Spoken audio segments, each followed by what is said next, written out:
একটু কথা বলো। মেহেদি রঞ্জিত, জানো কি তোমরা? স্যার তো এই মোটরের বিষয় নিয়ে আর কি ইউটিউবে 2টা ভিডিও দেখাইছিল, কিভাবে কয়েল গুলো কাজ করে, কিভাবে ইয়ে করে। আচ্ছা দেখো, ইন্ডাকশন মোটরটা হচ্ছে 34 নম্বর চ্যাপ্টার। হ্যাঁ, আমাদের এই যে বিএল থ্রেজার বই, আমি 2টা বই ফলো করবো। আগে বিএল থ্রেজার একটু আমরা বলি যে ইন্ডাকশন মোটরটা হচ্ছে 34 নম্বর চ্যাপ্টার। হ্যাঁ, আর ট্রান্সফরমার হচ্ছে আমাদের 32 নম্বর চ্যাপ্টার আমরা পড়ছিলাম, তাই না? ট্রান্সফরমার পড়ছিলাম না 32-এর? ট্রান্সফরমার কি তোমাদের ধরছিলাম আমি? না স্যার, ট্রান্সফার পর্যন্ত 5th সেমিস্টারে তো ইয়ে হয় না স্যার। আচ্ছা, তোমাদের ট্রান্সফরমারে যাইতে পারি নাই। জি স্যার, যে আচ্ছা, তো সেক্ষেত্রে আমাদের একটু ট্রান্সফরমারটা পড়ে তারপরে হচ্ছে আমরা হচ্ছে একটু ইয়ে করবো। হ্যাঁ, জি স্যার। জি স্যার, মানে মুনিম স্যারও ট্রান্সফরমার পরে ধরতে চাইছিল।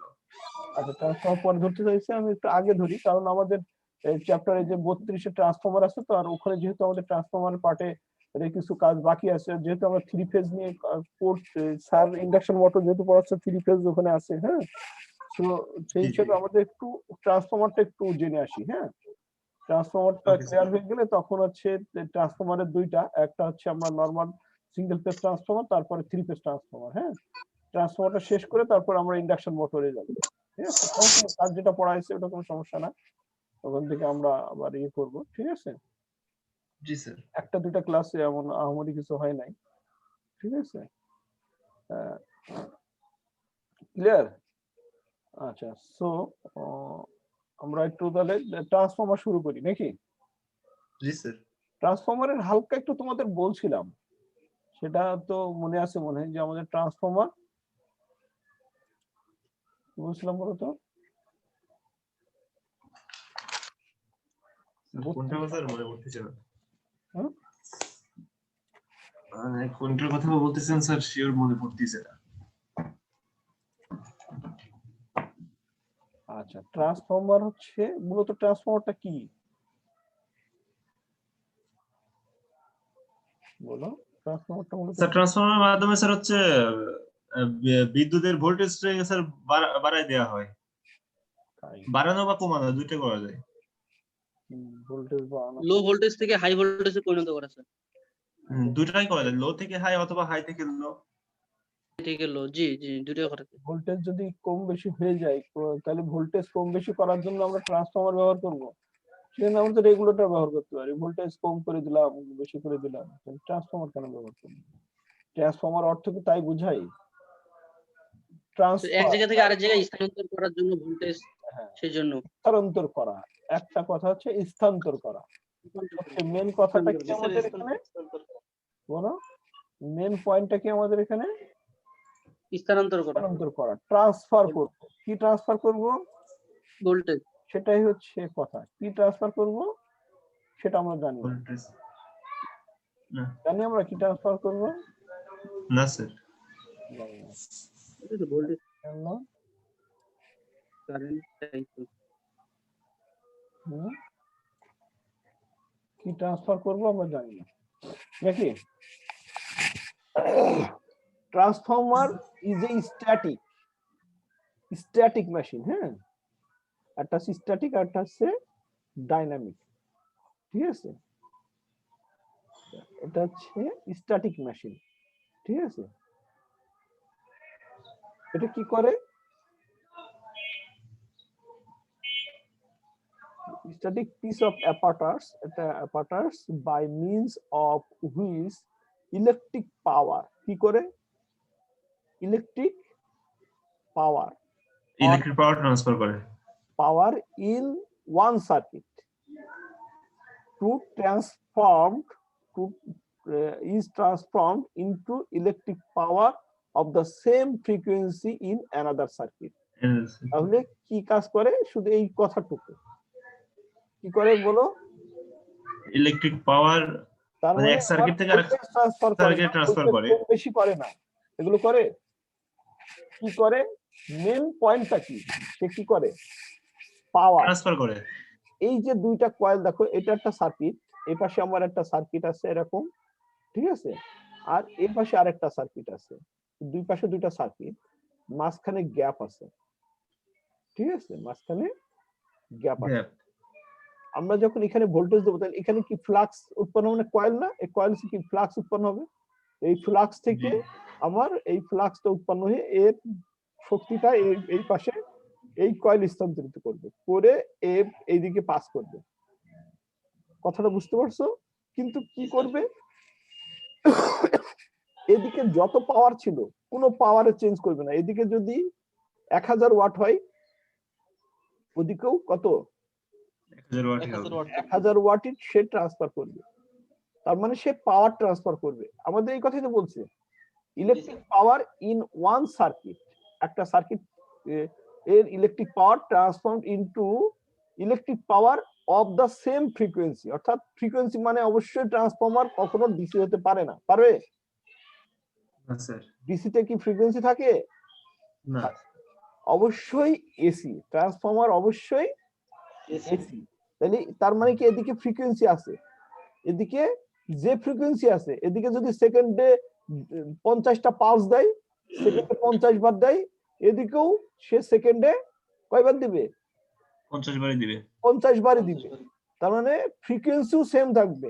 এদিকে ফ্রিকোয়েন্সি যে কটা ছিল এদিকেও ফ্রিকোয়েন্সি সেম থাকবে। এদিকের পাওয়ার যা ছিল এদিকের পাওয়ার সেম থাকবে। তাহলে পাওয়ার আর ফ্রিকোয়েন্সি সেম রেখে একটা সার্কিট থেকে আরেকটা সার্কিটে ট্রান্সফার করবে। কি ক্লিয়ার? জি স্যার। সে কি করবে, পাওয়ার এবং ফ্রিকোয়েন্সি এক সার্কিট থেকে আরেক সার্কিটে ট্রান্সফার করবে। এই হচ্ছে ট্রান্সফরমারের গুণ। তাহলে তুমি ভোল্টেজ কম বেশি হবে এগুলো তো বলা যাবে না, বলা যাবে? না স্যার। ভোল্টেজ তো কম বেশি হয়, তাহলে সেটা কি করে হয়, তাহলে কি বলবো? আসলে তো এটা ভোল্টেজ কম বেশি করার জন্যই ব্যবহার করছি নাকি, তাই না? জি।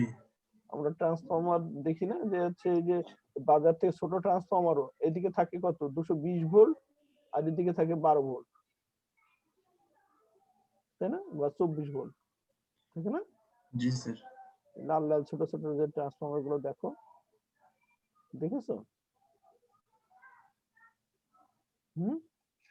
জি স্যার। তাহলে তাহলে কি দাঁড়ালো, তাহলে তোমার আমার কথার তো কোনো ভ্যালু থাকলো না, থাকলো? আমরা যা বলছি স্যার এখন তো এরকমই মনে হচ্ছে স্যার। হ্যাঁ, ট্রান্সফরমারের ওদিকে তো ভোল্টেজ এদিকে কম বেশি হচ্ছে, তাহলে আবার এগুলো কি যদি পাওয়ার সেম থাকলে তাহলে ভোল্টেজ কম বেশি হলো কি করে?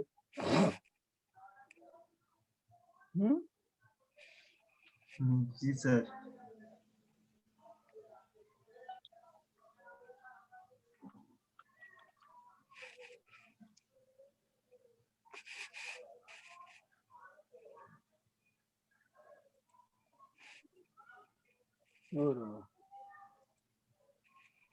অর্ডার করতে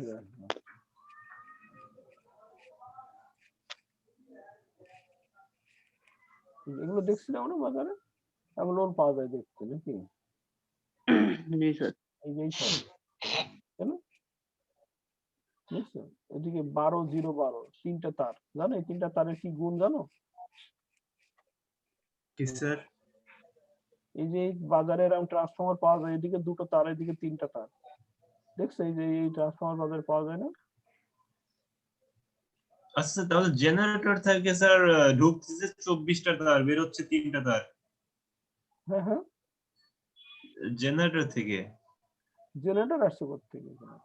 না স্যার মানে আমি একটা এক্সাম্পল দিচ্ছি আর কি স্যার। জেনারেটর থেকে ঢুকছে 24টা কিন্তু বের হচ্ছে 3টা। না না না, সেরকম কিছু না, জি স্যার। সেরকম কিছু না। একটু সেভ করি, সেভ করে একটু তোমাদের বুঝাই।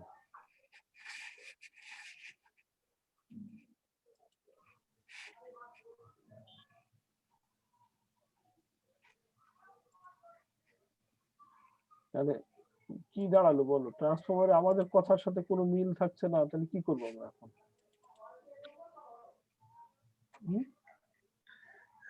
স্যার এখন বোঝাই দেন স্যার আমাদের। স্যার শিখবো স্যার, ভুলটা ভাঙবো।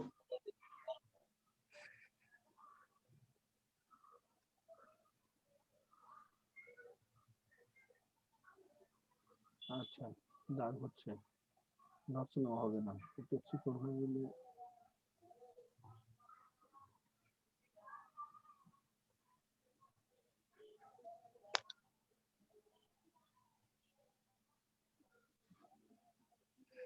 আচ্ছা, এখন তাহলে এই যে ট্রান্সফরমারের কথা বললাম, বাজারে যে আছে, বা হচ্ছে আমরা বলছি যে আমাদের এদিকে পাওয়ার যা থাকবে এদিকের পাওয়ার সেম থাকবে, তাই না?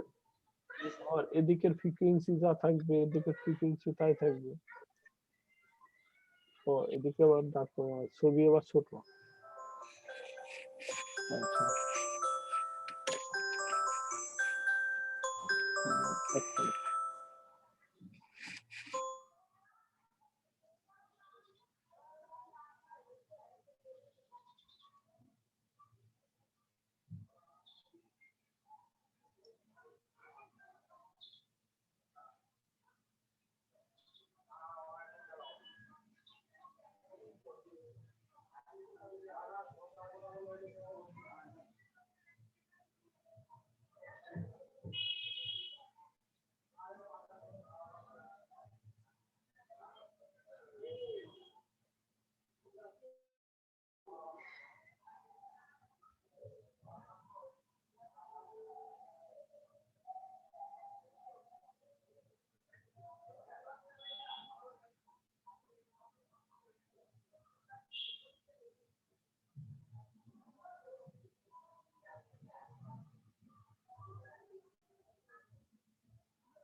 আচ্ছা, তাহলে কাহিনীটা কি হলো বলো? জি স্যার। পাওয়ার এই ফ্রিকোয়েন্সি যে দুইটাই ভোল্টেজ, সেম এই সেম দেখো এখানে ট্রান্সফার লেখা আছে, এখানে কত, এই পাশে কত, 230 ভোল্ট, 50 হার্টজ, দেখছো লেখা আছে না? জি স্যার, লেখা আছে। 50 হার্টজ, এদিকেও 50 হার্টজ হবে, এতে কোনো সমস্যা নেই। ওইদিকে আর একটু ছোট করে লিখতে, ছবিটা আসলে এইটুকু ছবি তো, এখানে এদিকে আর লেখা হচ্ছে না। আচ্ছা, তাহলে আমার কাহিনীটা কি ঘটলো, এদিকে 230 50 হার্টজ, এদিকে এসে আবার 12 ভোল্ট হয়ে গেছে, 12 0 12। আচ্ছা, এটুকু পরে বাদ দিলাম, এটা পরে কথা বলছি, ঠিক আছে? এত অ্যাম্পিয়ার হয়েছে। একটু জুম করে দেন স্যার, হ্যাঁ হ্যাঁ, একটু বড় করে দেন না স্যার। ছোট হয়ে গেছে তো।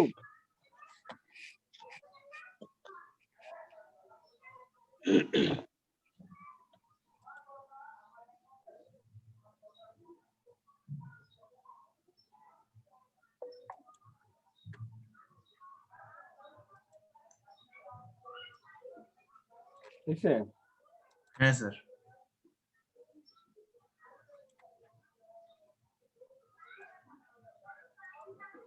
ও ড্র করতে গেলে তো আর ছোট হয়ে যাচ্ছে। স্যার কেউ কি স্যার মানে মহিদুল নামে স্যার কেউ কি আসছে নাকি? ও তো মেসেজ দিছে গ্রুপে, জয়েন হচ্ছে না। হতে পারে, আমি তো খেয়াল করি নাই, 5 জন আছে, ঠিক আছে। আমি তো এখানে অটো করে রাখছি, যে কেউ ইচ্ছা করলে জয়েন করতে পারবে, আমি তো পারমিশন দেওয়া লাগবে না। ইকবাল আচ্ছা আছে, স্যার। মারুফ আছে, মেহেদি আছে, আর আছে রঞ্জিত আছে, ঠিক আছে। জি স্যার। আচ্ছা, সো একটু ওই যে এডিট করতে গেলে এটা হচ্ছে না, আমি ওই পাওয়ার পয়েন্টে নিয়ে নেই তো, জাস্ট এমনি নরমালি ছবি থেকে দেখাচ্ছি, একটু দেখাতে যাচ্ছে নাকি? জি স্যার, জি স্যার, আচ্ছা, সমস্যা নেই। এখন আমাদের কোশ্চেন তো দেখা যাওয়া না যাওয়া না, আমাদের কোশ্চেন হচ্ছে কি, এইদিকে পাওয়ার আর এদিকে পাওয়ার সেম হতে হবে। আমাদের শর্ত কি ছিল? দুই দিকের পাওয়ার সেম হবে, এদিকের পাওয়ার আর এদিকের পাওয়ার সেম হবে। ক্লিয়ার? কথা বুঝতে পারছো? জি স্যার। আচ্ছা, তাহলে পাওয়ার যদি সেম হয়, তাহলে ফ্রিকোয়েন্সি এদিকে 50 হার্টজ আছে, তাহলে এদিকে অবশ্যই 50 হার্টজ আছে। আমাদের শর্ত অনুসারে আচ্ছা। দুদিকেই 50 হার্জ ফ্রিকোয়েন্সিও কিন্তু আছে, ঠিক আছে, 50 জি হার্জ স্যার। এদিকেও 50 হার্জ আছে। আচ্ছা, কিন্তু আমরা দেখছি যে এখানে ভোল্টেজ 230, এখানে 12 ভোল্ট হলো, এটা কি করে সম্ভব হলো? ঘটনা হচ্ছে আমরা তো বলেছি পাওয়ার সেম, ভোল্টেজ সেম তা তো বলি নাই, বলছি সাধারণ জিনিসটা কেন না তোমরা স্যার। বলতে পারলে না? ভোল্টেজ যদি সেম না হয়, পাওয়ার সেম হলে ভোল্টেজ কি সেম হবে? হতেই হবে এমন কোন শর্ত আছে? না sir. P is equal to কি? বলো, কথা বলো না কেন? জি sir. Power sir, P is equal to power V I, ওই P is equal to V I. তা ভি গুণ আই, এই দিকের ভোল্টেজ হচ্ছে কত? ধরো সাপোজ পাওয়ার হচ্ছে, এখানে আমরা এখনো ক্যালকুলেশন করি না যে কত পাওয়ারের এটা, আচ্ছা কত ওয়াটের, তাহলে কত ওয়াটের সেটা যেহেতু আমরা ক্যালকুলেশন করি না, ধরে নিলাম যে এটা হচ্ছে 1000 ওয়াটের, ঠিক আছে, ধরে নিলাম 1000 ওয়াটের। এখন যদি ভোল্টেজ হয় 230, তাহলে কারেন্ট কত? আই ইজ ইকুয়াল টু, বের করে ফেলো, আই ইজ ইকুয়াল টু কত? V divided by P.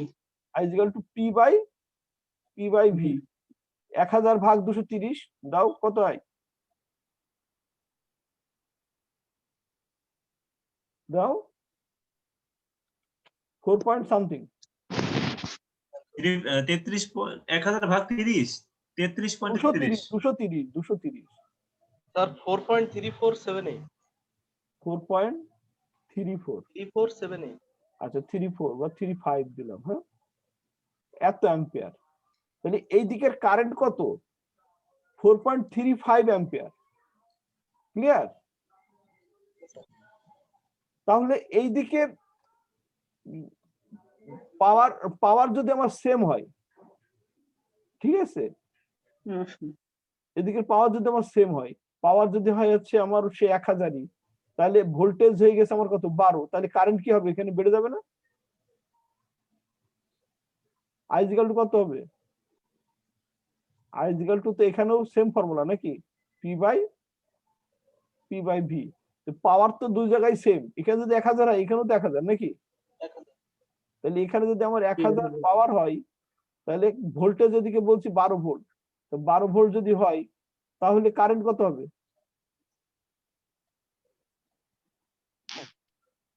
1000 ভাগ 12, 83 হ্যাঁ 83.33 স্যার। 83.33। তাহলে কি হবে মূলত? এটাই আমি তোমাদেরকে বোঝাতে চাচ্ছিলাম, এটা তোমাদের থেকে আমি অ্যান্সার আশা করছিলাম, যে পাওয়ার আমার দুই পাশে সেম, কিন্তু ভোল্টেজ আমার এদিকে 230, এদিকে যদি 12 ভোল্ট হয়, এদিকের ভোল্টেজ যদি বেশি হয় তাহলে কারেন্ট কম, তাই না? কারেন্ট আর ভোল্টেজের গুণফলে তো পাওয়ার হবে। জি স্যার। এদিকের কারেন্ট কম হবে, আর এদিকে যদি ভোল্টেজ কমে যায় তাহলে কারেন্ট বেড়ে যাবে নাকি? স্যার আউটপুটে কারেন্ট বেশি, ইনপুটে কারেন্ট কম। হ্যাঁ, জি স্যার। এদিকে কারেন্ট বেড়ে যাবে না? হ্যাঁ বেড়ে যাবে। তাহলে এদিকে কারেন্ট বেড়ে যাবে, পাওয়ার পাওয়ার সেম থাকবে। ভোল্টেজ যখন কমে যায়, এই যে ভোল্টেজ কমে যায়, তখন কি হবে? বেড়ে যাবে।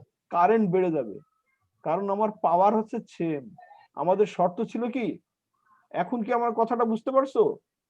আমাদের শর্ত ছিল, বলো, আমাদের শর্ত ছিল দুই পাশে, পাওয়ার এই যে দুই পাশে বলেছিলাম সেম পাওয়ার পাওয়ার এবং ফ্রিকোয়েন্সি। পাওয়ার এবং ফ্রিকোয়েন্সি সেম হবে।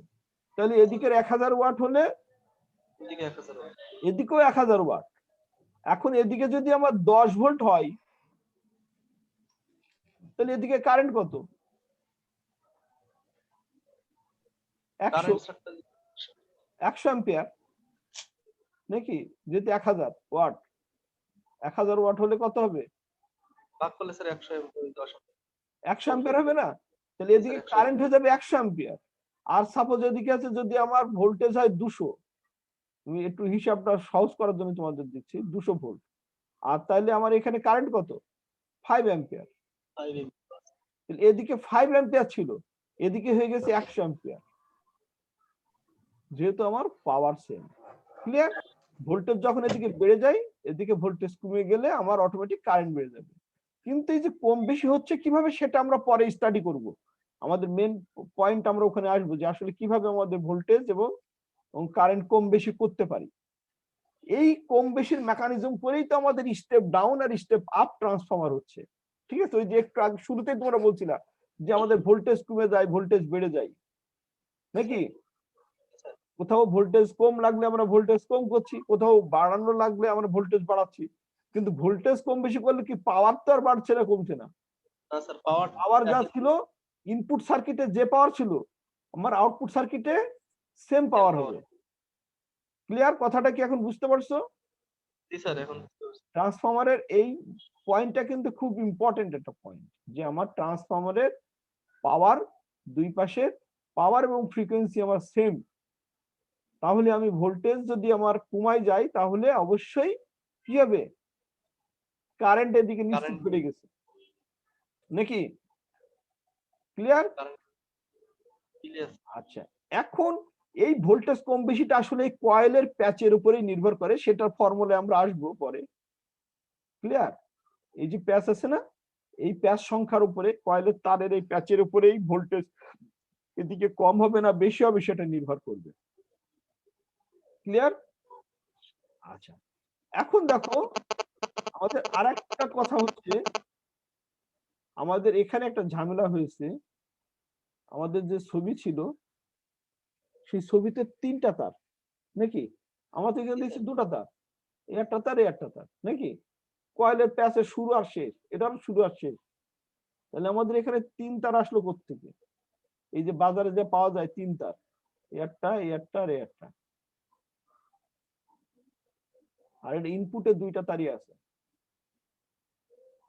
আমার কথা কি শুনতে পাচ্ছ? হ্যাঁ জি স্যার, পাচ্ছি স্যার। তাহলে এই কোশ্চেন গুলো কি হয়েছে তোমাদের মাথায়? জি স্যার, এই তো আছে আচ্ছা, এদিকে দুটোই লাল। ঘটনা হচ্ছে এসিতে তো আমার কোনটা লাইন আর কোনটা নিউট্রাল কোন তো ফ্যাক্ট না নাকি? এদিকে তো আমার এসি ইনপুট, তাহলে এদিকে আমি এসি দিলাম। ঠিক আছে, তাহলে এই যে দুইটা দিয়ে আমি কত ভোল্ট দিচ্ছি, এখানে বলছি যে 230 ভোল্ট, সর্বোচ্চ 230 ভোল্ট দেবো। আমাদের লাইনে 220 ভোল্ট দিই, তাই না? বা 230 পর্যন্ত সে অ্যাকসেপ্ট করবে। এই ট্রান্সফরমারটা 230 সর্বোচ্চ অ্যাকসেপ্ট করবে। এর কমে তুমি যদি 100 ভোল্ট দাও তাও নেবে, কোনো সমস্যা না। ক্লিয়ার? কিন্তু 230 হচ্ছে সর্বোচ্চ লোড। মানে তোমার যদি দাঁড়িপাল্লার ক্ষমতা থাকে যে হচ্ছে 10 কেজি ওজন করতে পারবে, বা ধরো সাপোজ সোনার যে পাল্লা, সেই পাল্লায় যদি তুমি হচ্ছে চাউল মাপো তাহলে কি হবে? অল্প মাপা যাবে, যতটুকু পরিমাণ। সোনার পাল্লাই সোনায় মাপা যায়, কারণ কি ওটাতে হিরে মাপতে পারবা, মানে ওই ওই জাতীয় দ্রব্য তুমি মাপতে পারবা, কারণ ওর একটা রেঞ্জ আছে, ওর একটা শক্তি আছে, তাই না? যে সর্বোচ্চ কতটুকু মাপতে পারে। শক্তির বেশি তো তাকে দিতে পারবে না, পারবা? দিলে সে কি করবে? পাল্লা ছিঁড়ে যাবে নাকি? ছিঁড়ে যাবে কাজ। হ্যাঁ, তুমি তোমার মাথার উপরে আছে 2 মণ দিলে তুমি সহ্য করতে পারো, যদি তোমার মাথার উপরে আছে 100 মণ চাপাই দিই, তুমি তো নাই হয়ে যাবে নাকি? হ্যাঁ, সেম সিস্টেম। এটা হচ্ছে সর্বোচ্চটা। ঠিক আছে, 230 যদি তুমি দাও, 230 সর্বোচ্চ দিতে পারবা, 230 দিলে এখানে 12 ভোল্ট পাবা। ক্লিয়ার? আচ্ছা, এখন এই যে 12 ভোল্ট পাবা, এখানে 3টা তার দেওয়ার অর্থ হচ্ছে আমাদের যে কয়েলের প্যাচ দেখলাম না, ঠিক আছে, এই যে কয়েলের প্যাচ ছিল, এই মিডল থেকে একটা তার বের করছে। কথা বুঝতে পারছো? হ্যাঁ, এর ছিল এই যে দুটো দুটো তার বের করা এখান থেকে, আর এখানে ইনপুটে এই দুটো তার শুরু আর শেষ, আর এখানে মিডল থেকে একটা তার বের করছে। বলছে যে দেখো 12 0 12, তার মানে এখান থেকে এই এই তার আর এই তারে যদি তুমি ভোল্টেজ দাও তাহলে 12 ভোল্ট পাবা। ঠিক আছে, আর যদি এই তারে আবার আবার এই তার আর এই তার নাও, তাও 12 ভোল্ট পাবা। ঠিক আছে, আর যদি শুরু আর শেষ ভোল্ট তারটা নাও তাহলে পাবা কত? 12 12 24 ভোল্ট পাবা, কারণ এখান থেকে এইটুক 12, এখান থেকে এইটুক 12, তো পুরোটা নিলে কত ভোল্ট পাবা? 24 ভোল্ট পাবা। তাহলে এই লাস্টের তার, এই যে এই নীল তার আর এই নীল তারে যদি তুমি কানেক্ট দাও তাহলে 24 ভোল্ট তুমি নিতে পারবা। এই জন্য মিডিল থেকে একটা তার বের করে দিয়েছে, যে কেউ যদি ইচ্ছা করে 12 ভোল্ট নিয়ে কাজ করবে তাহলে এই দুটো নিয়ে কাজ করতে পারবে, বা এইটা নিয়ে কাজ করতে পারবে। আর যদি কারো 24 ভোল্ট লাগে তাহলে এই দুইটা নিয়ে কাজ করবে। ক্লিয়ার? তাহলে স্যার দুই পাশের দুইটা 12 ভোল্ট আর মাঝখানেরটার ভোল্ট স্যার 0। এইটা না, জিরো না, মিডিল পয়েন্ট। মানে এই এইটার আর এইটা, এই যে একটা তার, দুটো তার মিলে তো আবার কয়েলের প্যাচ শেষ হবে। এই কয়েল থেকে এই যে দেখো, এই কয়েল পেঁচাইছে এইখান থেকে তার একটা বের করে নিয়েছে। তাহলে এখানেই মনে করো যে এখানেই সে ইন করে দিচ্ছে। তাহলে এখান থেকে এইটুকু ইন করে দিলে সে এইটুকু বার পাবে। আবার আবার আর এক জায়গায় তুমি কানেকশন দিচ্ছে এইটুকু, তার মানে এখান থেকে শুরু হয়ে সে এইটুকু নিচ্ছে, তার মানে এইটুকু এসে 12 ধরছে। ক্লিয়ার? এখন যদি তুমি পুরোটা তার নাও, পুরো কয়েলটা নাও, আমি বলেছি কয়েলের প্যাচের উপর নির্ভর করবে তোমার ভোল্টেজ কম বেশি হওয়া। আর প্যাচটা যদি পুরাটা নাও তাহলে তুমি এই শুরু আর শেষ প্যাচ নাও তাহলে 24 ভোল্ট পাবা। ক্লিয়ার? সবাই কি বুঝতে পারছো? ট্রান্সফরমারের এই যে নরমাল ট্রান্সফরমারের যে তিনটা তার থাকে, কেন থাকে?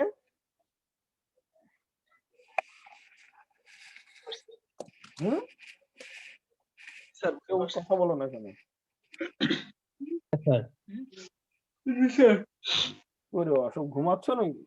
না স্যার, এই যে হাই তুলছে আর বলছে জি স্যার। ঘুম ধরে যাচ্ছে, তাই জন্য আর কি সাবজেক্টে কি ক্লাস করতে ধরার মতো? করতে আর ভালো লাগতেছে না, তো সেই জন্য সারাদিন ক্লাস ছিল আজকে, সেই জন্য স্যার। সারাদিনের মধ্যে তো অর্ধেক তো আমিই নিছি, কিন্তু সেই জায়গাতে ক্লাসই হয়নি। তো তোমার কিরকম সারাদিন তোমার ক্লাস হলো? একটার পর থেকে কতটুকু ক্লাস করেছো বলো? একটা পর্যন্ত নয় মানলাম তুমি ক্লাস করেছো, একটার পরে কতটুকু ক্লাস করেছো? একটার পরে তো আমি নিছি মাত্র আধা ঘন্টা, তখন নিছি, আর এই যে এখন আধা ঘন্টা নিলাম, 1 ঘন্টা ক্লাস নিলাম, তাই তো নাকি? জি স্যার, ওই একটার পরে আর মানে ক্লাসগুলো আর কি মানে একটু ঘুম ঘুম ক্লাস লাগে ওই একটার পরে ক্লাসগুলো থেকে। তার আগে আর কি তাও ভালো মতন ফিটফাট থাকা যায়, খাওয়া দাওয়ার পর ক্লাসে আসলে আর ঠিক থাকা যায় না আর কি, সেই জন্য। ঘটনা হচ্ছে আগ্রহ থাকতে হবে, তাহলে দেখবো সব ঠিক হয়ে যাবে। আমি আমি কেন ঠিক থাকতে পারছি? আমি তো 8টা থেকে ক্লাস নিচ্ছি, কারণ আমার উপরে প্যারা আছে। আমার উপরে উপরে হচ্ছে ওই মানে মাথার উপরে একজন বসে আছে, সে শুধু তদারকি করছে যে আমি ক্লাস ঠিক মতো নিচ্ছি কি নিচ্ছি না। ভয় আছে, আমার ভিতরে ভীতি কাজ করছে নাকি? যখন তুমি হচ্ছে অফিসে জব করো তখন তো আর 1টার পরে ঘুম ধরে না, ধরে? তোমার মাথার উপরে তখন একটা প্যারা থাকে যে আমার এই কাজ না শেষ করলে আমার কোম্পানি দিবে ঝাড়ি নাকি? ঘুম এমনি ভয়ে চলে যায়, তাই না? নাইট ডিউটি করছে, সারা রাত ধরে দাঁড়ায় দাঁড়িয়ে ডিউটি করছে, অথচ ঘুম আসছে না। আর রাত্রে ঘুম আসে না এই কথা তো মানা যায় না, কিন্তু ঘুম আসে না। আর এখন ক্লাস নিতে গেলে ক্লাস করছি, আধা ঘন্টা করে ক্লাস করছি, ঘুম এসে যাচ্ছে। তো ওই পরিমাণ প্যারা নেওয়ার মতো যোগ্যতা তৈরি করতে হবে, ঠিক আছে? কম্পেয়ারটা আমরা ওখানে করছি না, যে এইটার প্রয়োজনীয়তাটা আমার কাছে কম বলে আমার ঘুম আসছে। একটু নড়ে চড়ে বসবা, আজান হয়েছে, আমরা একটু নামাজ শেষ করে আর একটু আধা ঘন্টা মতো আজকে নিব, আজকে কম নিব, কিন্তু আগামী দিন থেকে একটু সিরিয়াস হতে হবে। কারণ এই দুইটা সাবজেক্ট আমি তোমাদের দিচ্ছি, দুইটা সাবজেক্ট কিন্তু খুবই ইম্পর্টেন্ট সাবজেক্ট। আবার আমার ঘাড়েই পড়ছে দুইটা সাবজেক্ট, সো একটু তোমরা একটু সিরিয়াস না হলে কিন্তু আমি আসলে মেকআপ করানো একটু টাফ হবে। কারণ আমার লোডটা কিন্তু তোমার চেয়ে বেশি আমার। একই ব্যাজে একটানা মানে 2 রকম প্ল্যাটফর্মে কথা বলানো, ঠিক আছে? এটা নিজেরও একটা প্রিপারেশনের ব্যাপার থাকে। আমি কেন মাঝখানে একটু ব্রেক দিলাম, কারণ ওই যদি অন্য টিচার হতো তাহলে এই ব্রেকের প্রশ্ন আসছে না, আমার জন্য একটু হালকা ব্রেক এই জন্য নিতে হয়েছে যে তোমরাও প্রিপেয়ার থাকো যে না নতুন একটা ক্লাস। স্যার একই হোক কিন্তু ক্লাসটা নতুন, নাকি? কথা বুঝতে পারছো? তো গত সেমিস্টারে তোমরা মানে অনেক লেজি ছিল। গত সেমিস্টারে আমারও কিছু প্রবলেম হয়েছিল, কয়েকটা ক্লাস আমি নিতে পারি নাই। কিন্তু তোমাদের এই যে নিজেদের ভিতরে ইউনিটির একটু অভাব, সবাই মিলে ক্লাস যত কম করা যায় এরকম একটা টেন্ডেন্সি ভিতরে কাজ করছে যে অনলাইন তো যোগে যোগে পার পেয়ে যাই, সমস্যা নাই, রেজাল্ট তো হয়ে যাবে, নাকি? কিন্তু এটা তো একটা জিনিস মনে রাখতে হবে, এটা আমার জীবনের জন্য লাগবে। এই জিনিসগুলো মানে একদম বললাম না যে খুব বেসিক জিনিসগুলো, এইগুলো হচ্ছে তোমার পরীক্ষার ইন্টারভিউ মানে ইলেকট্রিক্যাল ইঞ্জিনিয়ারিং এর ইন্টারভিউ মানেই তোমার ট্রান্সফরমার নিয়ে তোমার প্রশ্ন হবে, তোমার জেনারেটর নিয়ে প্রশ্ন হবে, মোটর নিয়ে প্রশ্ন হবে। তুমি যদি এইগুলো না পারো তাহলে তুমি ইলেকট্রিক্যাল ইঞ্জিনিয়ার না। তাহলে ইলেকট্রিক্যাল ইঞ্জিনিয়ারের ভিত্তি হচ্ছে মোটর, জেনারেটর আর ট্রান্সফরমার। ইলেকট্রিক্যালের পরীক্ষা দিতে যাও, পিডিবিতে দাও, পল্লী বিদ্যুতে দাও, যেখানে পরীক্ষা দাও না কেন, জেনারেটর, ট্রান্সফরমার, মোটরের কোশ্চেন আসে না, এটা হতে পারে না। কথাটা বুঝতে পারছো? মিনিমাম স্যার 10টা কোশ্চেন থাকে। হ্যাঁ, তো এই জন্য বলছি যে নিজের জীবনের জন্য তো শেখা দরকার এগুলা। আমাদের সামনে আমাদের সবকিছু পড়ে আছে, তাই না? এটা সরকারি চাকরি কেন, আমার প্রাইভেটে আমি যদি ইলেকট্রিক্যাল ইঞ্জিনিয়ার দাবি করি তাহলে তো আমাকে এই পার্টগুলো আমাকে জানতে হবে, তাহলে ওনারাই আঙুল তুলবে।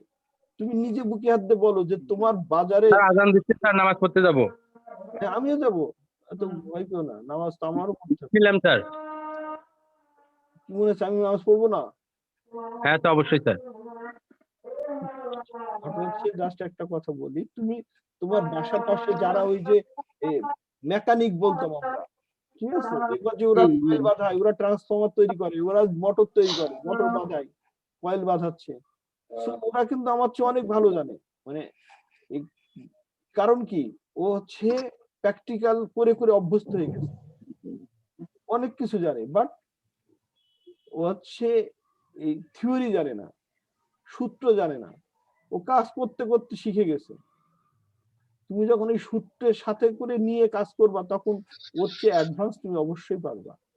পার্থক্য এখানেই, মেকারের সাথে তোমার পার্থক্য কিন্তু ওখানেই আসবে। তুমি পয়েন্ট ধরে কাজ করতে পারবা, ও কিন্তু পয়েন্ট ধরে কাজ করবে না। ও বলবে যে এই জিনিসটা নষ্ট হয়ে গেছে, জানে যে মিটার দিয়ে এভাবে চেক করতে হয়, এই জিনিসটা নষ্ট হয়ে গেলে বোঝা যায় যে এইটা কাজ করে না মিটারে, তখন ওই সেম জিনিস কি জিনিস তাও জানে না, ওই জিনিসটা চেঞ্জ করে ওখানে বসাই দেয়। কথাটা বুঝতে পারছো? সো তোমার কাজ তো ওটা না, তুমি ইঞ্জিনিয়ার, তোমাকে এক্সাক্ট বলতে হবে তো এই জিনিসটা, ঠিক আছে? সো তারপরও বলছি যে তারপরও আমাদের চেয়ে তারা অনেক ভালো, কারণ কি তারা ওই যে কাজ করছে। সো তারা যেন আঙুল তুলে না দেখায় যে হচ্ছে তুই কি শিখলি, যে তুই আমার এই জিনিসে তো পারিস না, বা তুমি ওই দোকানে পাশ দিয়ে তুমি একটা প্রবলেম পড়ে তুমি ইলেকট্রিক্যাল ইঞ্জিনিয়ার দাবি করে তার পাশে বসছো, বসে তুমি যখন সে কাজ করছে তোমার নিজের কাছেই নিজের লজ্জা লাগবে, আল্লাহ এই জিনিসটা তো আমি জানতামই না, তাই না?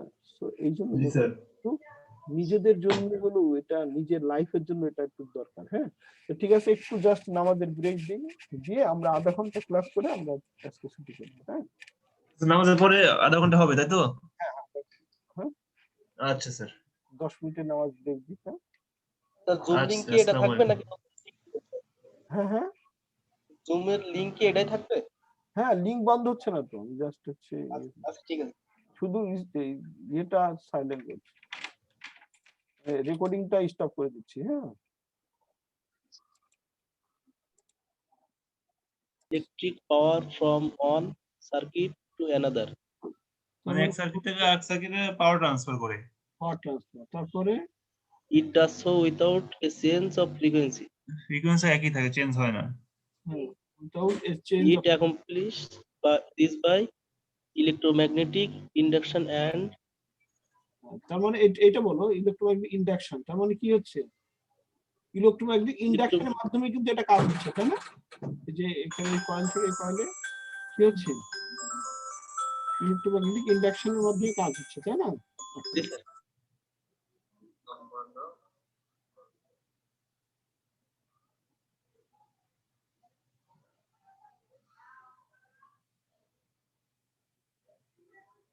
ইলেকট্রিক সার্কিট আর মিউচুয়াল ইন্ডাকটিভ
হ্যাঁ, তাহলে কি হলো?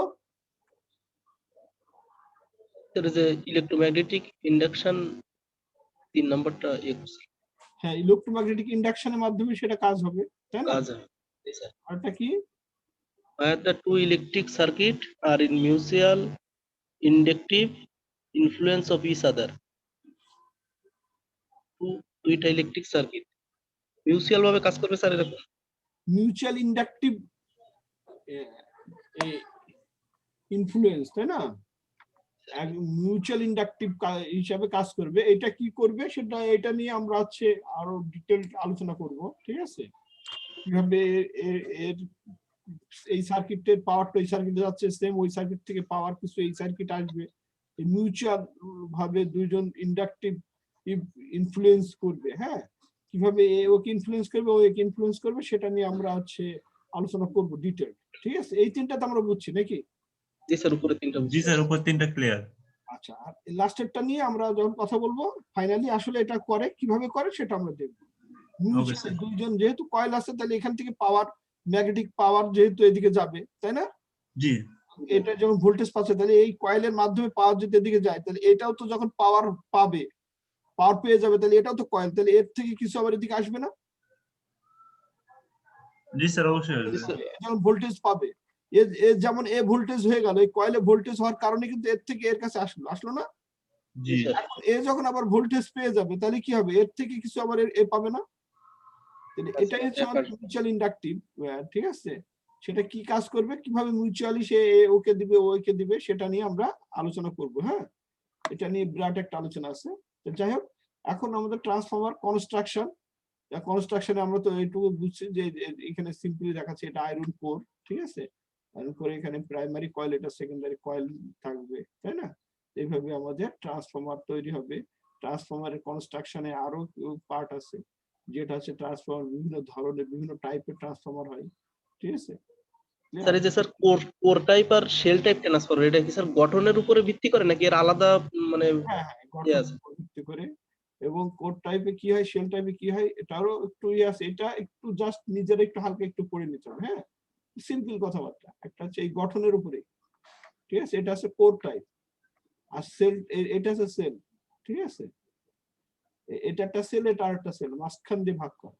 আর এটা কিন্তু তা না, ঠিক আছে? এটা একটা পাতের এই পাতের এইদিকে আর এইদিকে, ঠিক আছে?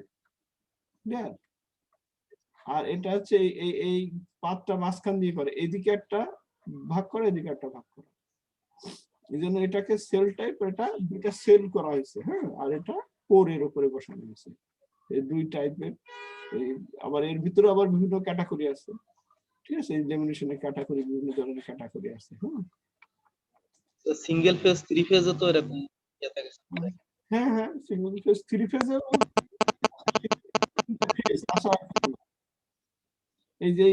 এই যে কোড টাইপেরই, ঠিক আছে? বিভিন্ন রকম গঠন আছে, ঠিক আছে, এই যে আমরা দেখালাম যে এইদিকে একটা কয়েল, এদিকে একটা কয়েল, আবার কয়েল মাঝখান দিয়েও কয়েল করে, আবার এই মাঝখানে এইটা কয়েল, এটা একটা কয়েল করে।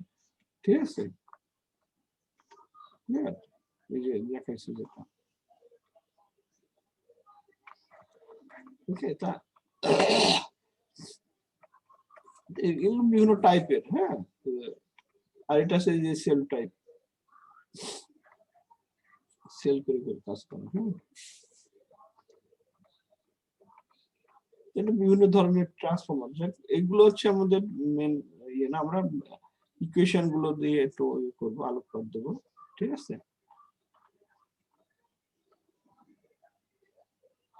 আচ্ছা, এটা আইডিয়াল ট্রান্সফরমারে তো আমাদের এই যে পাওয়ার ফ্রিকোয়েন্সি অবশ্যই সেমই থাকবে, এটা তো স্বাভাবিকই, তাই না?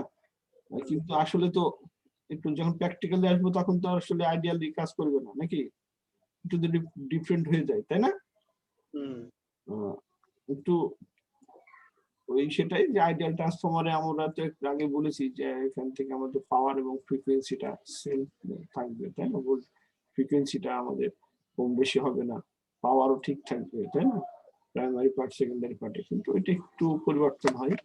যাই হোক, ওটা নিয়ে আমরা ইয়ে করবো। এখন আমরা জাস্ট এই পার্টটা একটু ক্লিয়ার করি, আজকে আমরা এটা করে শেষ করবো। হ্যাঁ,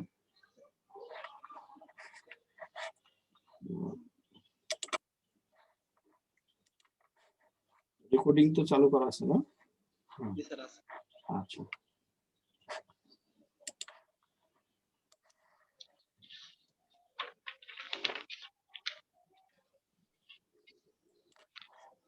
আচ্ছা, এটা হচ্ছে ইএমএফ ইকুয়েশন। ইএমএফ ইকুয়েশন মানে তো আমরা বুঝি নাকি ভোল্টেজ ইকুয়েশন আর কি। হ্যাঁ, ট্রান্সফরমারের ভোল্টেজ ইকুয়েশন তো অবশ্যই থাকবে নাকি? এর আগে আমরা জেনারেটর মোটরেরও ইএমএফ ইকুয়েশন করেছি। ঠিক আছে, ইএমএফ ইকুয়েশন সবার জন্যই থাকবে। তা আমরা একটু জাস্ট এটা ইয়ে দেখি, এই যে আমাদের ট্রান্সফরমার ছিল, তাই না? এই ট্রান্সফরমার, এটা আমাদের গ্যাপ ছিল, ইয়ার গ্যাপ। হ্যাঁ, মাঝখানে গ্যাপ, এটা প্রাইমারি পার্ট, এটা সেকেন্ডারি পার্ট। তা এখান থেকে আমাদের এই যে কারেন্ট যাচ্ছে, তাই না? আর এখান থেকে আমাদের ফ্লাক্স পার হচ্ছে, তাই না? হাই আছে, ফ্লাক্স আছে। তো আমাদের পাওয়ার এবং ফ্রিকোয়েন্সি দুই পাশে যেহেতু যাচ্ছে, তাহলে আমাদের একটা ফ্রিকোয়েন্সি কি হচ্ছে, আমরা যদি এটা একটা টাইম সাইকেল, তাই না? একটা ফ্রিকোয়েন্সি, এটা তো আমরা জানি নাকি? এটা থেকে এই পর্যন্ত একটা ফ্রিকোয়েন্সি, তাই না? আচ্ছা, এই টাইম পিরিয়ড, এই পুরোটাকে কিন্তু আমরা একটা টাইম পিরিয়ড বলছি, টি বলি, তাই না? একটা সাইকেল, পূর্ণ সাইকেল, পূর্ণ সাইকেলকে আমরা টি বলি। তা আবার টি ইজ ইকুয়াল টু কি আমরা জানি যে 1/f, টাইম পিরিয়ড সমান সমানই কিন্তু 1 বাই ফ্রিকোয়েন্সি, তাই না? আবার frequency is equal two f is equal two 1/t, এটা হচ্ছে আমরা আগে থেকে জানি নাকি? আচ্ছা, তাহলে এইটুকু কি আমাদের হাফ, আর এটা তো কোয়ার্টার নাকি? এই যে সেটাই বলছে যে এটা হচ্ছে কোয়ার্টার, 4 দিয়ে ভাগ হচ্ছে, তাই না? জি। এই জায়গা থেকে কোয়ার্টারটা কেন বুঝলাম, যে এই সর্বোচ্চ, এই জায়গাটা কিন্তু আমরা সর্বোচ্চ পাচ্ছি এই পয়েন্টে এসে, আবার এই নিচে এসে এখানে এই পয়েন্টে এসে সর্বোচ্চ পাচ্ছি, তাহলে হাফের এই পয়েন্টে এসে আমি সর্বোচ্চ ফ্রিকোয়েন্সিটা পাচ্ছি। তাহলে সর্বোচ্চ ফ্রিকোয়েন্সি কখন পাচ্ছি আমি? 1/4 নাকি? ঠিক আছে, মানে 4/1 এসে আমি 1/4 আমি এটা পাচ্ছি। আচ্ছা, এখন দেখো এই যে এই N1 মানে কি, এই পাশে টার্ন, যেটা আমার কয়েল, প্রাইমারি কয়েল, তাই না? নাম্বার অফ টার্ন N1, কয়টা পেস আছে? ঠিক আছে, আমরা যদি এরকম ট্রান্সফরমার দেখাই, এরকম করে তো আমাদের পেস দেওয়া আছে, তাই না? কয়টা প্যাচ আছে, এদিকে কয়টা প্যাচ আছে, এদিকে কয়টা প্যাচ আছে, সেটা হচ্ছে N1, এটা হচ্ছে আমার N2 প্যাচ সংখ্যা নাকি? Clear? Number of turn primary পার্টে এবং সেকেন্ডারি পার্টে। আর ফ্লাক্সটা তো আমরা বুঝলাম যে এই জায়গায় হচ্ছে একটা পয়েন্ট হচ্ছে ম্যাক্সিমাম ফ্লাক্স পাবো, এই জায়গাটা আমি ম্যাক্সিমাম ফ্লাক্স পাবো, তাই না? 5, ঠিক আছে? ফ্লাক্স, ম্যাক্সিমাম ফ্লাক্স যেটা হবে, স্যার হ্যালো, হ্যাঁ হ্যালো,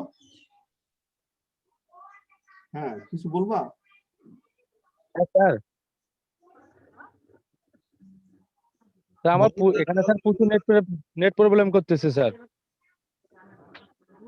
আচ্ছা সমস্যা নেই, পরে তুমি একটু রেকর্ড দেখে নিও, হ্যাঁ। আচ্ছা স্যার আমার প্রেজেন্টটা স্যার দিয়েন স্যার। আচ্ছা ঠিক আছে, তাহলে ফাই ইজিক্যাল টু কি, এটা হচ্ছে ফ্লাক্স, ম্যাক্সিমাম ফ্লাক্স। আর ফ্লাক্স বের করতে গেলে আমরা জানি যে হচ্ছে একটা তার, এই তারটা যদি এটা যদি আবার তার হয়, এই তারের ফ্লাক্স বের করতে গেলে এই তারের ফ্লাক্স ডেনসিটি, প্রত্যেকটা তারের ফ্লাক্স ডেনসিটি আছে, মানে প্রত্যেকটা পদার্থের, যেমন তামা তার ফ্লাক্স ডেনসিটি একরকম, তারপরে পিতল তার ফ্লাক্স ডেনসিটি একরকম, স্বর্ণের ফ্লাক্স ডেনসিটি আরেক রকম। এই ফ্লাক্স ডেনসিটি আলাদাভাবে জানা যায়, ফ্লাক্স ডেনসিটি কে প্রকাশ করা হয় বেটা দিয়ে, মানে BM flux density.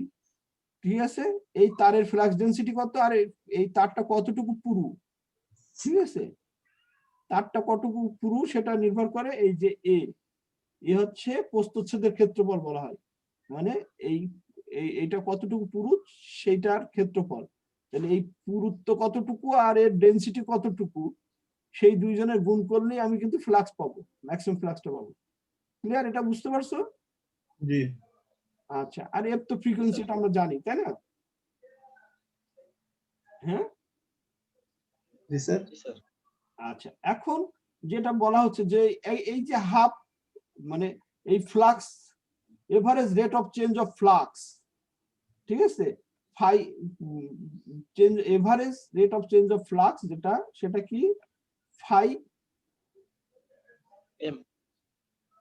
By T, ঠিক আছে, মানে এটাই তো আমাদের ভোল্টেজ, ভি ইকুয়াল টু কি, মানে আমাদের ভোল্টেজ যেটা ফাই বাই টি, হ্যাঁ, মানে Q by T, charge by সময়, এটা সমান সমান ভোল্টেজ, এটা কি জানো তোমরা? ফ্যারাডের ল অনুসারে এটা বলা হয়, ঠিক আছে।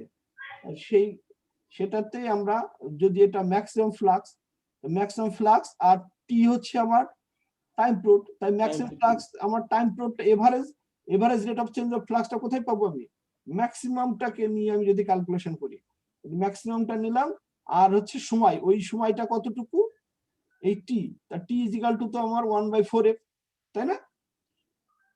ঠিক আছে, তাহলে এই যে 5m ইনটু বাই 1/4f, তাও এটারে 1/4f যদি এটা উপরে তুলে দিই তাহলে তো হচ্ছে 4f, 5m হবে না? 5m আর হচ্ছে এটা হচ্ছে 1/4f, ঠিক আছে, তাহলে এটা কি হবে, 5 এর নিচে আছে 1, তাহলে 5m/1, ঠিক আছে, ইনটু এই যে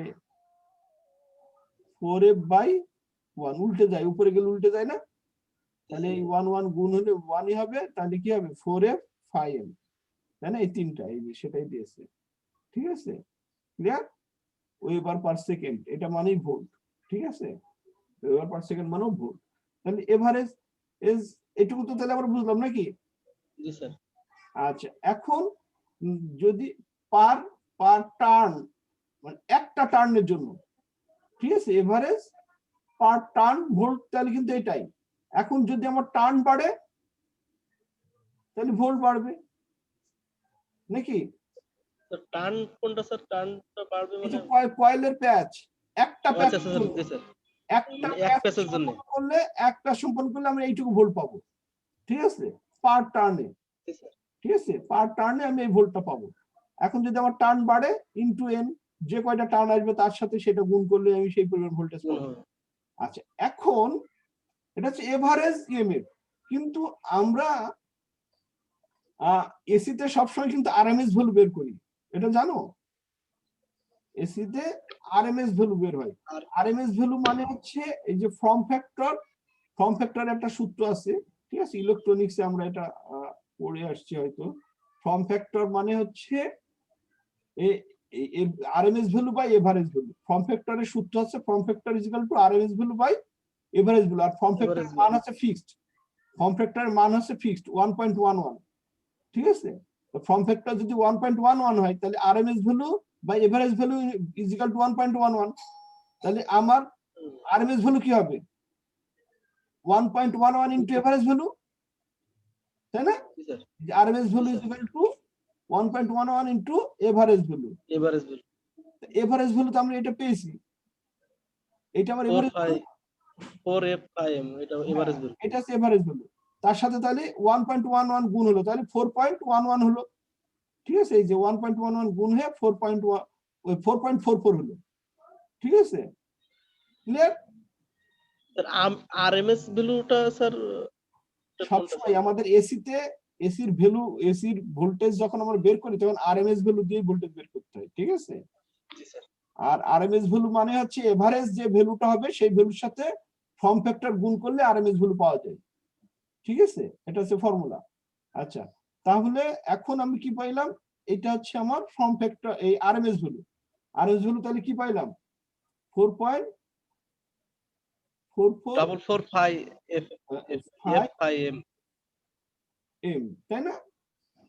আচ্ছা, এখন এটার সাথে যদি আমার প্রাইমারি ওয়াইন্ডিং হয়, প্রাইমারি ওয়াইন্ডিং এ কয়টা প্যাচ আছে, যদি প্রাইমারি ভোল্টেজ বের করতে চাই, তার মানে E1 যদি বের করি, E1 মানে প্রাইমারি পার্টের ফ্লাক্স, তাই না? এই কি বলে ইএমএফ, এই E1, আর এটা হচ্ছে E2। ঠিক আছে, তাহলে এই প্রাইমারি পার্টের কয়েল গুণ হবে না, গুণ N1 হবে। আর যদি E2 বের করতে চাই তাহলে same 4.44 5M into N2। Clear? জি স্যার, ক্লিয়ার স্যার। আচ্ছা, তার মানে কি দাঁড়ালো, এইটাই হচ্ছে কিন্তু আমাদের সূত্র, ইএমএফ এর সূত্র।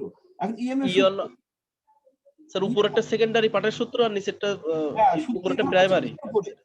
তাহলে দেখো এইটুকু সব ফিক্স না? জি স্যার। দুজনের জন্য এটা ফিক্স না? তাহলে এটুকু তো কনস্ট্যান্ট দুজনের জন্য। শুধু টার্নের উপরে ডিপেন্ড করছে না ভোল্টেজটা, ডিপেন্ড করছে কিসের উপরে, টার্নের উপরে আর প্যাচ সংখ্যার উপরে। প্যাচ সংখ্যার উপরে। তাহলে এইটাই বলছি যে যদি প্যাচ সংখ্যা কম বেশি করে তাহলে ভোল্টেজও কম বেশি হবে। ক্লিয়ার? Clear sir. আচ্ছা, এটাই এখানে বলা হয়েছে। ঠিক আছে, এই যে দেখো, এই 4.44 ভোল্ট যদি E1 হয় তাহলে ইনটু এই E1 মানে N1। এই আবার এই যে 5টা ভেঙে দিলে তো আর বেটা ইনটু এ হয়, সেটা তো আলাদা জিনিস, তাই না? ওটা তো আমি বলছিলাম যে 5 ভেঙে দিলে বেটা আর এ হয়, বস্তুর সাথে ক্ষেত্রফল ইনটু ফ্লাক্স ডেনসিটি। ঠিক আছে, আর E2 হলে এটা। ঠিক আছে, তার মানে ভি আর ই যদি এটা ডিপেন্ড করে, সেটা কিসের উপরে ডিপেন্ড করবে, এই দেখো টার্নের উপরে। বুঝছো, দুটো যদি কনস্ট্যান্ট কি হয় তাহলে টার্নের উপরে ডিপেন্ড করবে, তাই না? এইটুকু যদি কনস্ট্যান্ট হয় নাকি? জি স্যার। ক্লিয়ার? ক্লিয়ার। এইটুকু যদি আমি কনস্ট্যান্ট বলি, যে কে বলি, তাহলে এটা কি হলো, E2/E1 এখান থেকে এইভাবে পাওয়া যায়, E2/E1 = N2/N1। ঠিক আছে, এখনই সেখান থেকে বোঝা যাবে যে এই যে কে হচ্ছে আমার একটা টার্ন রেশিও, কে হচ্ছে আমার টার্ন রেশিও। ঠিক আছে, কনস্ট্যান্ট ভ্যালু। এই রেশিওটা নির্ভর করবে কিসের উপরে, এইটা যদি এটা ফিক্সড হয় তাহলে এই যে এন এর মান কম বেশির হলেই তো সেটা ঠিক হয়ে যাবে, তাই না? তার সাথে ফিক্সড কি হবে, আর স্টেপ ডাউন আর স্টেপ আপ কিভাবে হয়, এই যে সেটাই বলছে যে N2 যদি বড় হয়, তাই না, আর N1 যদি ছোট হয় তাহলে স্টেপ আপ হবে। ঠিক আছে, কারণ যেদিকে কয়েল বেশি থাকবে, N2 দিকে কয়েল বেশি, তাহলে কি হবে, N2 দিকে ভোল্টেজ বেশি হবে, তাই না? এখানে N1 এর দিকে ভোল্টেজ বেশি, তাহলে এটা হচ্ছে স্টেপ ডাউন হবে। N2 দিকে তো কয়েল কম, প্যাচ কম, যেদিকে প্যাচ বেশি থাকবে সেদিকে ভোল্টেজ বেশি থাকবে, সোজা কথা। ঠিক আছে, ক্লিয়ার? তাহলে আমরা কি পাইলাম, প্যাচ যেদিকে বেশি থাকবে সেদিকে আমাদের ভোল্টেজ বেশি থাকবে। তো যাই হোক, আজকে আমরা এইটুকু পড়লাম। আগামীকালকে মনে হয় আমাদের ক্লাস আছে নাকি? এটার অবশ্য ক্লাস নাই, আমি এটা রুটিনটা কি তৈরি হয় সেটা তোমাদেরকে জানাবো। আগে আমাদের ডিজিটাল ক্লাস আছে। সো আজকে তাহলে আমরা এই পর্যন্ত শেষ করছি। হ্যাঁ,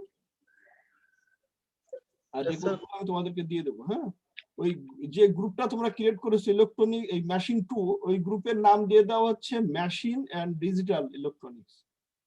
মেশিন 2 এন্ড ডিজিটাল ইলেকট্রনিক্স একটা গ্রুপ করে দাও। হ্যাঁ, ওই গ্রুপে আমি সবগুলো ফাইল পাঠাবো, তাহলে একসাথে তোমরা পাইলে সুবিধা হবে। হ্যাঁ, কমন গ্রুপে রাখবে, ঠিক আছে? এই সাবজেক্টটা স্যার কালকে সন্ধ্যার সময় ক্লাস আছে। হ্যাঁ, কালকে সন্ধ্যার সময় আছে, বাট কালকে সন্ধ্যার সময় তো ও আমি টাইমলি ওই টাইমে অ্যাডজাস্ট হচ্ছে না, আমি ওটা তোমাদেরকে জানাবো। কালকে তোমাদের সাথে আমার এমনিতে নরমালি ক্লাস নেই, কালকে আমার অন্য ব্যাচের সাথে ক্লাস, তোমাদের সাথে আমার ছিল কবে? ও তোমাদের সাথে তো শুধু একদিনই ক্লাস ছিল, তাই না? জি স্যার, শুধু একদিন শুক্রবার ফ্রাইডে। সো আমি ওইটা এখন সেট করে দিব, হ্যাঁ আমি জানাই দেবো, তোমাদের গ্রুপে জানাই দেবো, ঠিক আছে? আচ্ছা ঠিক আছে। রুটিন কি হলো আমি গ্রুপে জানাই দেবো। ওকে, তো ঠিক আছে, তাহলে ওই যে গ্রুপটা তো আমাকে মুনিম স্যার দিয়ে দিল, ঠিক আছে? ওই গ্রুপটার নাম তো শুধু ছিল মেশিন 2, ওইটা আছে ডিজিটাল ইলেকট্রনিক্স এন্ড মেশিন 2 দিয়ে দাও। আচ্ছা ঠিক আছে। ঠিক আছে, তাহলে স্যার আজকের ভিডিও কখন পাবো স্যার, রেকর্ডিংটা? একটু সারাদিন তো ক্লাসই নিলাম, একটু রেস্ট নিতে দাও, কারণ ভিডিওটা আবার আপ করতে সময় লাগবে। হ্যাঁ, আচ্ছা ঠিক আছে। ওকে,